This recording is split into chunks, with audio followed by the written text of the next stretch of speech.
One India Kannada YouTube ಚಾನಲ್ಗೆ ಸ್ವಾಗತ. ನಾನು ಸಂದೀಪ್. ಕಳೆದ ವರ್ಷದಿಂದ ನಾಯಕ ವಿರಾಟ್ ಕೊಹ್ಲಿ ಅವರು ಭರ್ಜರಿ ಫಾರ್ಮ್ನಲ್ಲಿದ್ದಾರೆ. ಭಾರತದ ನಾಯಕ ವಿರಾಟ್ ಕೊಹ್ಲಿ ಅವರು 2016ರಲ್ಲಿ ಎಲ್ಲ 3 ಪ್ರಕಾರದ ಅಂದರೆ ಟೆಸ್ಟ್, ಒನ್ ಡೇ, T20 ಈ ಒಂದು ಪಂದ್ಯಗಳಲ್ಲಿ ರನ್ಗಳ ಸುರಿಮಳೆಯನ್ನೇ ಹರಿಸುವುದರೊಂದಿಗೆ ವಿಶ್ವ ಕ್ರಿಕೆಟ್ನಲ್ಲಿ ಗಮನ ಸೆಳೆದಿದ್ದರು. ಕಳೆದ 4 ಟೆಸ್ಟ್ ಸರಣಿಯಲ್ಲಿ ದ್ವಿಶತಕ ಸಿಡಿಸಿ ಭಾರತ ಕ್ರಿಕೆಟ್ ಸರಣಿಯಲ್ಲಿ ಅಮೋಘ ಸಾಧನೆಯನ್ನು ಈ ಒಂದು ವಿರಾಟ್ ಕೊಹ್ಲಿ ಅವರು ಮಾಡಿದರು ಮತ್ತು ಇನ್ನೂ ಅನೇಕ ಒಂದು ದಾಖಲೆಗಳನ್ನು ವಿರಾಟ್ ಕೊಹ್ಲಿ ಅವರು ಮುರಿದಿದ್ದಾರೆ.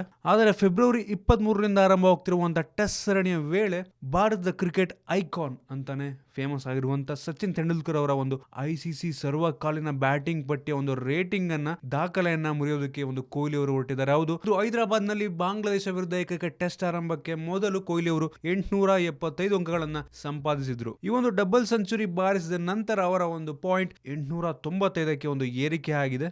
ಈ ಒಂದು 895 ಅಂಕಗಳನ್ನು ಗಳಿಸಿ ICC ಆಲ್ ಟೈಮ್ ಬ್ಯಾಟಿಂಗ್ ಲಿಸ್ಟ್ನಲ್ಲಿ ಸ್ಟೀವಾ ಮತ್ತು ಆಂಡಿ ಫ್ಲವರ್ ಅವರೊಂದಿಗೆ 33ನೇ ಒಂದು ಸ್ಥಾನವನ್ನು ಹಂಚಿಕೊಂಡಿದ್ದಾರೆ ಒಂದು ವಿರಾಟ್ ಕೊಹ್ಲಿ. 2013ರಲ್ಲಿ ಅಂತಾರಾಷ್ಟ್ರೀಯ ಕ್ರಿಕೆಟ್ಗೆ ನಿವೃತ್ತಿ ನೀಡಿದಂಥ ಸಚಿನ್ ತೆಂಡೂಲ್ಕರ್ ಅವರು ನಿವೃತ್ತಿಯ ಒಂದು ಸಮಯದಲ್ಲಿ 898 ಅಂಕಗಳನ್ನು ಪಡೆದು 31ನೇ ಸ್ಥಾನದಲ್ಲಿ ಇದ್ದಾರೆ. ಮುಂಬರುವ ಆಸ್ಟ್ರೇಲಿಯಾ ವಿರುದ್ಧದ ಒಂದು ಸರಣಿಯಲ್ಲಿ ಏನಾದರೂ ಕೊಹ್ಲಿ ಒಂದು ಶ್ರೇಷ್ಠ ಪ್ರದರ್ಶನವನ್ನು ಮುಂದುವರಿಸಿದರೆ ಸಚಿನ್ ತೆಂಡೂಲ್ಕರ್ ಅವರ ಒಂದು ದಾಖಲೆಯನ್ನು ಮುರಿಯುವುದು ಖಚಿತ. ಭಾರತದ ಆಟಗಾರರ ಪೈಕಿ ಸುನಿಲ್ ಗವಾಸ್ಕರ್ ಅವರು 916 ಒಂದು ಅಂಕಗಳನ್ನು ಪಡೆದು ಮೊದಲ ಸ್ಥಾನದಲ್ಲಿದ್ದರೆ ಆಸ್ಟ್ರೇಲಿಯಾದ ದಂತಕತೆ ಡಾನ್ ಬ್ರಾಡ್ಮನ್ ಅವರು 961 ಅಂಕಗಳನ್ನು ಗಳಿಸಿ ಮೊದಲ ಸ್ಥಾನದಲ್ಲಿದ್ದಾರೆ.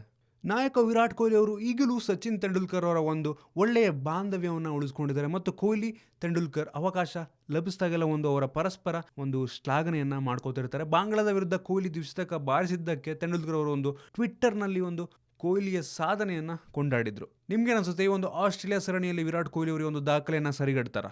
ಕೆಳಗಡೆ ಕಾಮೆಂಟಲ್ಲಿ ತಿಳಿಸಿ.